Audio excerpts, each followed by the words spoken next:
Breaking news చూస్తున్నాం. సుప్రీంకోర్టులో గతంలో దాఖలు చేసిన పిటిషన్ను కవిత విత్డ్రా చేసుకున్నారు.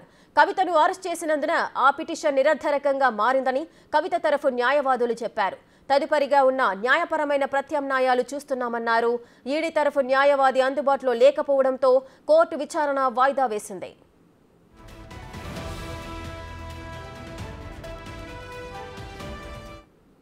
మరింత సమాచారం ప్రతినిధి శివ ఢిల్లీ నుంచి లైవ్ లో అందిస్తారు. శివ, చెప్పండి, సుప్రీంకోర్టులో గతంలో దాఖలు చేసిన పిటిషన్ అయితే కవిత విత్డ్రా చేసుకున్నట్లుగా సమాచారం అందుతోంది. ఈ విత్డ్రాకు గల కారణాలేంటి?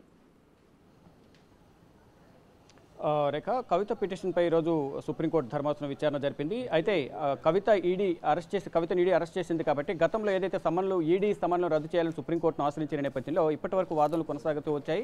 ఈ రోజుకు మళ్ళీ వాయిదా వేసిన నేపథ్యంలో 15వ తేదీన కవితను అరెస్ట్ చేసిన నేపథ్యంలో గతంలో ఏవైతే రిట్ పిటిషన్ దాఖలు చేశారో ఆ రిట్ పిటిషన్ అనేది నిరర్ధకంగా మారుతుంది, దానికి వాల్యూ ఉండదు కాబట్టి అది ఉపసంహరించుకుంటారని కోరిన నేపథ్యంలో దాన్ని విత్డ్రా చేసుకుంటామంటూ కూడా కవిత తరపు న్యాయవాదులు విక్రమ్ చౌదరి తెలిపారు. మరోవైపు ఇటు ఈడీ తరపున వాదనలు వినిపించేందుకు అసిస్టెంట్ సొలిసిటర్ జనరల్ ఏ రాజు అందుబాటులో లేకపోవడంతో అంటే వేరే బెంచ్లో వేరే కేసు ఉన్న నేపథ్యంలో రాజు అందుబాటులో లేకపోవడంతో దాన్ని పాస్ అవ్వమని కోరారు. 15 నిమిషాలు వాయిదా వేయమని కోరిన నేపథ్యంలో 11 గంటలకు ఈ కేసును వాయిదా వేశారు. అంటే 11 గంటలకు అంటే మరి కాసేపట్లోనే ఈ కేసు తిరిగి ప్రారంభం కాబోతోంది.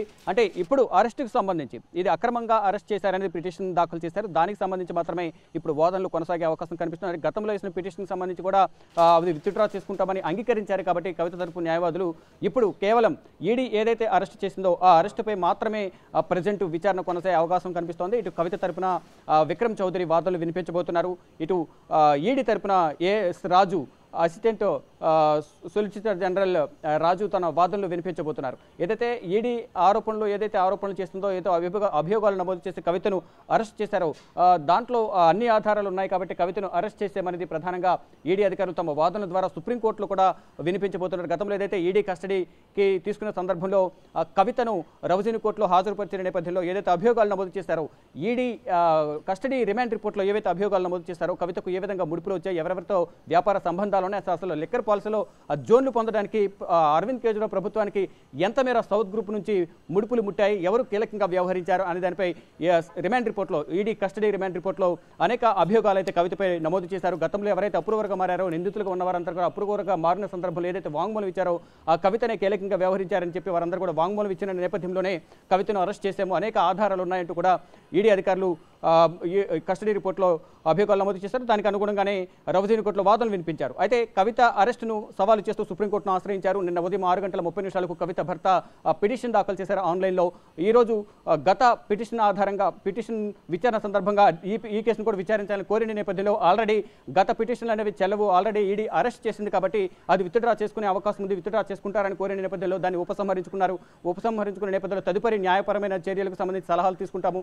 ఇది 11 గంటలకు వాయిదా వేయాలని కోరిన నేపథ్యంలో 11 గంటలకు అంటే మరి కాసేపట్లోనే ఈ వాదనలు కొనసాగే అవకాశం అయితే ప్రధానంగా కనిపిస్తుంది. ఏం జరగబోతోంది, ఈడీ చట్ట వ్యతిరేకంగా అరెస్ట్ చేసిందంటూ కూడా సుప్రీంకోర్టును ఆశ్రయించిన నేపథ్యంలో ఇటు ఈడీ వాదనలు, మరోవైపు ఇటు కవిత తరపు విక్రమ్ చౌదరి వాదనలు కూడా కొనసాగబోతున్నాయి. ఎటువంటి తీర్పు ఇస్తారనేది కూడా వేచి చూడాల్సి ఉంది.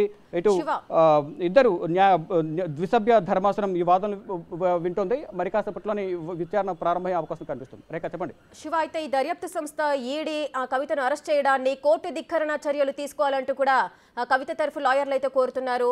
అంటే దీనికి సంబంధించి ఎప్పుడైనా కూడా సుప్రీంకోర్టు తీర్పు అనేదే ఫైనల్ గా చూడాల్సి వస్తుంది కాబట్టి ఈడీకి సంబంధించి ఈ చర్యలు తీసుకోవాలని కోరడంలో ఎంతవరకు న్యాయం ఉందనుకోవచ్చు?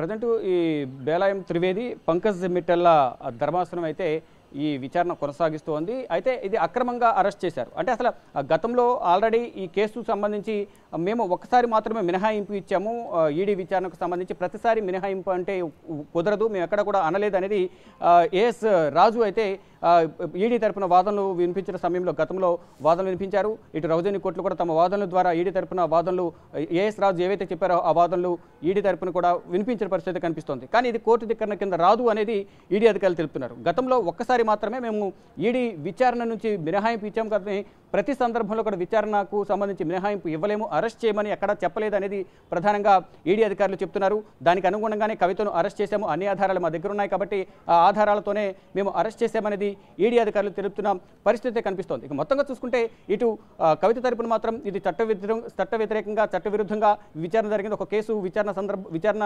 కొనసాగుతుండగా ఏ విధంగా అరెస్ట్ చేశారనేది కవిత తరపున న్యాయవాదులు తమ వాదనలు వినిపిస్తున్నారు. కానీ అన్ని ఆధారాలతోనే మేము అరెస్ట్ చేశామనేది ఈడీ తరపున వాదనలు కొనసాగుతున్నాయి. ఇక ఫైనల్గా ఈ ఆల్రెడీ అరెస్ట్ జరిగింది కాబట్టి, ఈడీ అరెస్ట్ చేసింది కాబట్టి గతంలో ఏదైతే ఈడీ సమాలను రద్దు చేయాలి అంటూ కూడా పిటిషన్ దాఖలు చేశారో ఆ పిటిషన్ కూడా కవిత ఉపసంహరించుకున్నారు. కవిత తరపున వాదనలు వినిపిస్తున్న న్యాయవాది ఉపసంహరించుకునే నేపథ్యంలో కొత్తగా ఏదైతే నిన్న దాఖలు చేశారో రిట్ పిటిషన్ ఉదయం 6:30 ఆన్లైన్లో ఏదైతే పిటిషన్ దాఖలు చేశారో కవిత భర్త, దానిపై మాత్రం ఇప్పుడు విచారణ కొనసాగే అవకాశం అయితే ప్రధానంగా కనిపిస్తోంది. Rekha. Right, thank you Shiva, thanks for the live details.